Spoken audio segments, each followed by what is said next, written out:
hello there, and good day. Thank you so much for joining me at Dystopian Report, the place where we talk about the nightmare world we have found ourselves living in. I'm your host, Jesse Pullman, and today is May 8th. It's about 9:30 p.m. Eastern as I make this video. And today I'll be taking you through my thoughts on certain political classifications in America, this is just in America, such as progressive, liberal, moderate, conservative, and the one you probably haven't heard much of, regressive.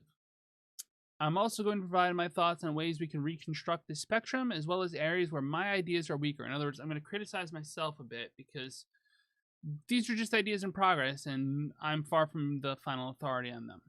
But first, as this is our 35th Dystopian Report, I want to say what I say every 5th episode. If you find this video helpful in some way, if it helps you understand your world better, please do subscribe to the channel if you haven't already. We're trying to hit 100 subscribers by the end of the year. If you are already subscribed, hey, thank you. Please share this video with your friends. Please leave a comment. There's going to be much to discuss in the discussion below. We'll get there. Let's switch to our video. Let's switch to our... I'm not restarting this. Let's switch to our document. So most of you are familiar with the way we currently classify political alignment. We have liberals somewhere on the left as those who want to move forward, moderates somewhere in the middle, and conservatives somewhere on the right as those who generally want to move backwards. This creates a smooth sort of gradient from the so-called far left to the so-called far right, one where there's a wide middle ground that is ultimately just as populous as the other three mostly even sections. This has the fundamental flaw of there being an over-exaggerated center point that forces people to be defined as center left or center right. Progressive isn't even on this list, leading to the implication that it's so far to the left that it's off the scale, forbidden essentially. Then there's people being called conservative when they want a radical change, just to a 1950s or even 1800s style of living. Trump doesn't harken back to pre-segregationist, pre-women voting days for nothing, and it sure as hell ain't because he's actually conservative about anything. If that made sense, I hope it did. This is where my new classifications come in. Let me just switch it over on the screen. This may take a second to isolate the right line, and boink. You'll see things are different. In my case, the defining axis is still the same, moving forward versus moving backwards. But as you can see, I've restructured the left-hand side and a little bit of the right-hand side as well, under one label. Already you'll see the strengths and flaws that play. I've adjusted things so that progressives are still on the farther reaches of the left, but now they occupy a much broader space. They exist on the spectrum rather than as something outside of it. And if you want extra credit, you could argue that there's room for communists and socialists too, and they're not progressive. Maybe they are, I don't know, but I'm being very general, and again, there's plenty of room for growth. If you feel insulted by this, please don't. I'm just trying to express this the best way I can, and I'm lumping progressives in as a big group when maybe there's subgroups within that, but that's the point of this. It's difficult to do this. Liberal is to the right of progressives. Not as forward-looking as progressives, but still looking forward, willing to try new things. Liberal, but not far left.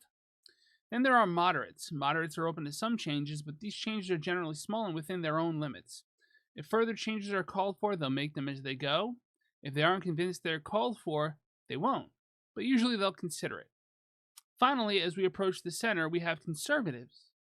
Conservatives are comfortable with keeping things status quo. Moving forward, maybe, if it seems like it's a good idea in keeping with what their idea of forward is. But very slowly, they want to conserve the status quo. And yes, some conservatives are on the right. They want to change things back to the way they were in the past when things were better. But then, by that argument, we're going back about 2 years in time to realize things weren't so bad. Even if going back 20 years might be. Or it would literally be relatively conservative to restore Roe versus Wade because we're harkening back to a previous time and trying not to make major changes. The point is, things get a little fuzzy with conservatives being in the middle. It gets even fuzzier with the new category I'm introducing, regressives. Regressives are people on the far right who not only want to move backwards, but want to move backwards some substantial amount. They don't see things as, man, those tariffs really messed stuff up. We should go back to the way things were before then, as if we can, precisely undo what we've done with those tariffs. That we're never going back to that pre-tariff world. It's just a matter of what we do going forward. I want to talk a little more about regressives. Regressives want to bring back things not to a recent but decent time.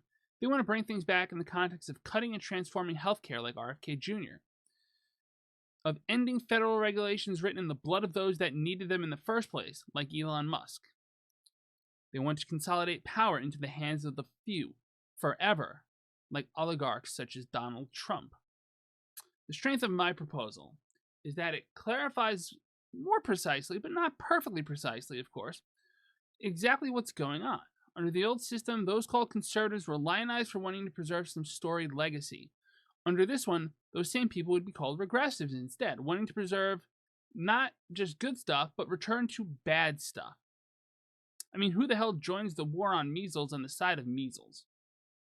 My weakness is that, as much as I might lack a framework for the left still, my framework for the right is even worse, right? You know, regressives took up a whole chunk of the right-hand side of that map, and there's probably subdivisions within there that could be made that I'm not qualified to make. I'm not the person to do it. I don't know the right wing's operating mentality well enough to do that. You know, do you have neoconservatives? Do you have fascists? How do you want to do this? If you have ideas for that, if you want to expand on things, leave a comment. If you think I'm wrong, leave a comment and tell me I'm wrong. Please, I would love that because A, it's great for engagement, but B, I like being told when I'm wrong because I like to fix when I'm wrong. And like I said, if there's enough interest, I'll make a sequel to this video. Did I say that in this recording? I've tried this video like 8 times. I'm not doing so hot. Otherwise, as I said at the start, every single subscriber to this channel helps us tremendously. We're trying to grow and reach more people with these kind of ideas. Thank you all so much for joining me, and as always on this channel, pieces.